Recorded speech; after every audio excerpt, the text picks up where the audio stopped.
nos acompanhando, que está no Evangelho de Lucas, no capítulo de número 15, no versículo de número 24, glória a Jesus.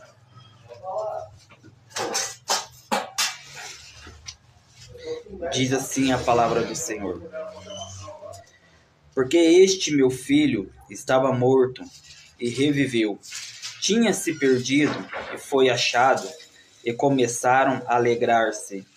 E o seu filho mais velho estava no campo, porém quando veio e chegou perto de casa, ouviu a música e as danças. E chamando um dos servos, perguntou-lhe que era aquilo. E ele lhe disse: veio teu irmão e teu pai matou um bezerro cevado, porque o recebeu são e salvo. Então, irmãos, essa palavra a qual o Senhor Jesus nos ensina, essa parábola, né? Jesus aqui conta para nós que um pai, ali um fazendeiro, tinha 2 filhos. E um dos filhos um dos filhos ali quis se aventurar na vida. Quis ali pegar os seus pertences, quis ali pegar a parte da fazenda, a sua herança, e gastou dissolucidamente, conforme a palavra do Senhor diz. Né?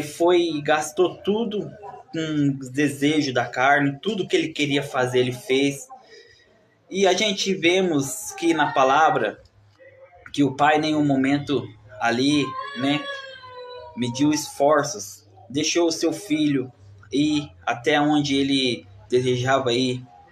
Mas sabemos que neste mundo é só ilusão, sabemos que neste mundo é só, né, coisas terríveis, e vemos, né, os acontecimentos que está acontecendo aí no mundo, as tragédias, guerras, rumores de guerra. Vemos a cada dia leis sendo criadas para assim, perseguir o povo de Deus. E a única solução é o Senhor Jesus. E o único caminho é o Senhor Jesus. Vemos aqui a palavra do Senhor nos dizendo que Jesus começa a narrar no versículo 24 que o pai fala: porque este meu filho estava morto. Então sabemos todas aquelas pessoas que estavam fora de Jesus, fora da pessoa dele, está morto, está vivendo, vegetando. Sabemos que só vai ter vida a partir do momento que entregar sua vida ao Senhor Jesus. Né? Que se entregar ao Senhor, daí sim vemos que vai ter vida. Paulo escreve aos Efésios, irmãos, só vai ter vida a partir do momento que entregar sua vida ao Senhor Jesus. Paulo escreve, né, aos Efésios, glória a Jesus. Deixa eu pegar para vocês no capítulo de número 2, para explicação melhor. Capítulo de número 2 aos Efésios, ele vai dizer: e vos vivificou, estando vós mortos em ofensas e pecado, em que noutro tempo andaste segundo o curso deste mundo, segundo o príncipe das potestades do ar, do espírito que agora opera nos filhos da desobediência, entre os quais todos nós também antes andávamos nos desejos da nossa carne, fazendo a vontade da carne e dos pensamentos, e éramos por natureza filho da ira, como os outros também. Mas Deus, que é riquíssimo em misericórdia, pelo seu muito amor com que nos amou, estando nós ainda mortos em nossas ofensas, nos vivificou juntamente com Cristo. Pela graça sois salvos. Então sabemos que é somente, né, pela graça, a justiça do nosso Senhor Jesus Cristo, lá naquele madeiro, né, sabemos que é somente o Senhor Jesus que nós podemos ser salvos. Nós podemos ir ao Pai através do Filho, né? E a Bíblia diz que aquele que não tem o Filho, a ira de Deus ainda permanece sobre ele. Porque a palavra do Senhor nos diz que Deus amou o mundo de tal maneira que deu seu Filho unigênito, para que todo aquele que nele crê não pereça, mas tenha a vida eterna. Né? Então Deus amou o mundo, irmão, de tal maneira, nós não sabemos a explicação, né?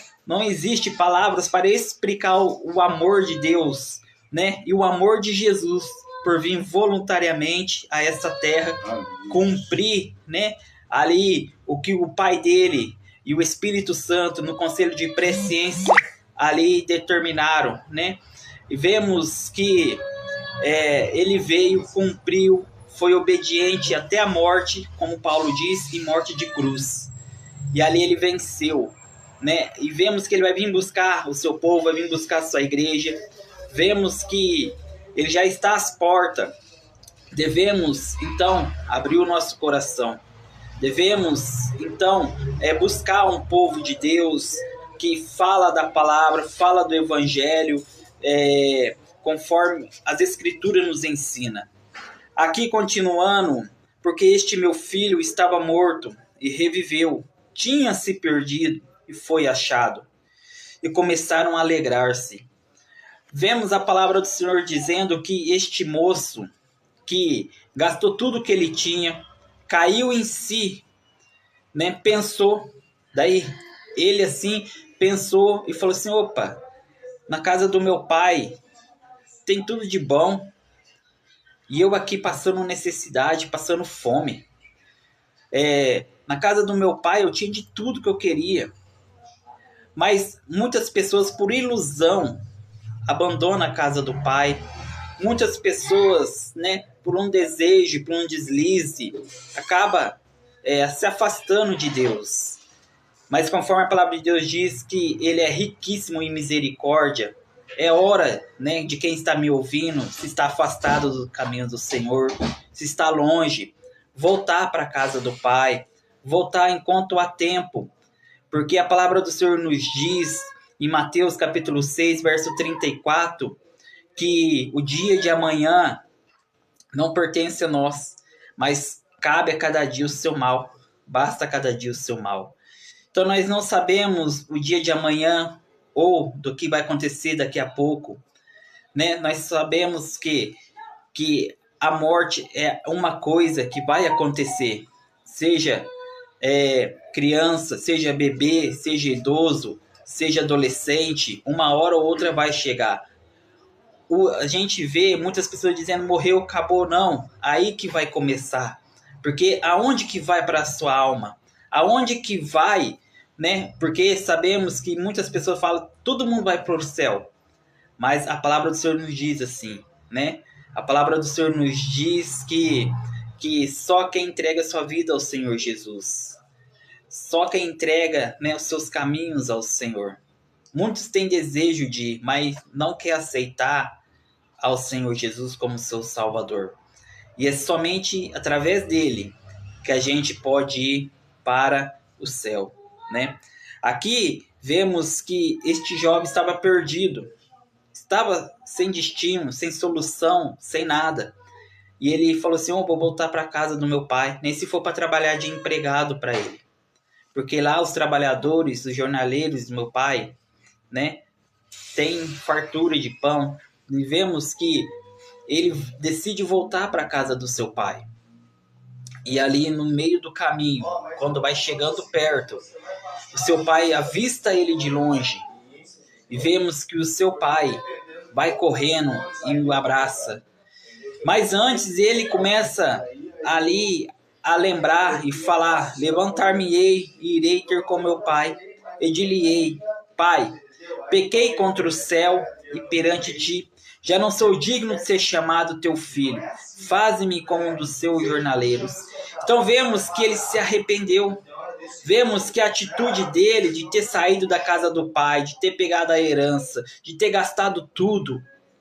Vemos que ele se arrependeu dessa atitude dele. E ele assim viu que ele errou. E ele volta para a casa do pai e decide ser um trabalhador, né, do seu pai. Mas o seu pai recebe como filho, porque seu pai não estava apegado por bens materiais, não estava apegado ali, né, com as coisas a qual ele deu para o seu filho. E vemos que a palavra aqui nos ensina, né, o amor de pai, né, assim como o amor de Deus pela humanidade é muito grande.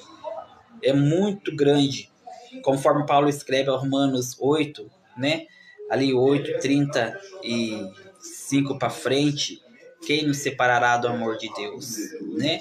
Então vemos que o amor de Deus é muito grande, irmãos. Eu gostaria de ler, né, para complementar esses versículos.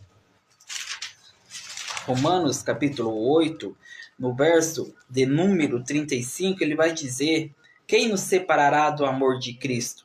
A tribulação, ou a angústia, ou a perseguição, ou a fome, ou a nudez, ou o perigo, ou a espada.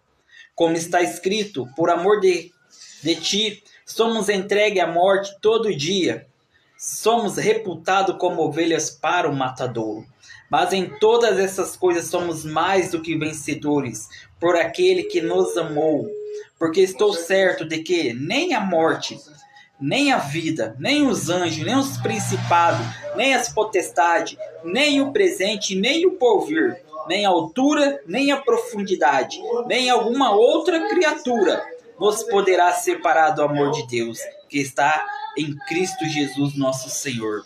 Então vemos que nada pode separar do amor de Deus, conforme está escrito, né? Porque Ele nos ama, né? Um amor incondicional, né? Um amor a qual o Senhor Jesus disse ali para Pedro: Pedro, tu me amas, né? E ele diz: tu sabes que eu te amo, Senhor.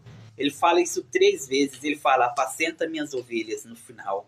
Então vemos, é um amor, né, que você dá a sua vida pelo seu amigo, dá a sua vida pelo próximo. No versículo 31 aqui de Romanos 8, ele vai dizer: que diremos, pois, a essas coisas? Se Deus é por nós, quem será contra nós?